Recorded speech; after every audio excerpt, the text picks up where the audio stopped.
America China tariff war వెనక్కి తగ్గమంటున్న ఇరు దేశాలు. అమెరికా చైనా మధ్య టారిఫ్ వార్ ముదురుతున్నది.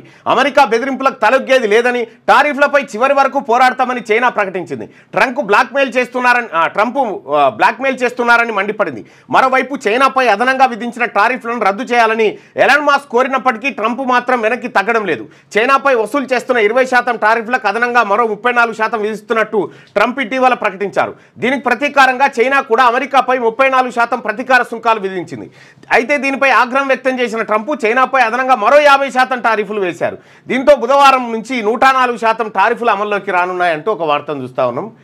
ఈ టారిఫ్ల పంచే వస్తువు రూపాయి అంటే దానికి రూపాయి 4 పైసలు పన్ను, రూపాయి 4 పైసలు పన్ను అమెరికా.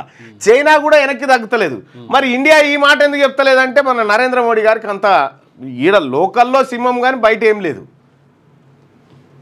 ఇది అమెరికా చైనా వారు ఇద్దరాలు మొగలు కొట్లాడుకొని పోరని బాయిలేసినట్టుగా వీళ్ళిద్దరు కొట్లాడుకొని మొత్తం అంతర్జాతీయ వాణిజ్యము స్టాక్ మార్కెట్లు అంతా కుప్పగూలిపోయే పరిస్థితికి వచ్చింది.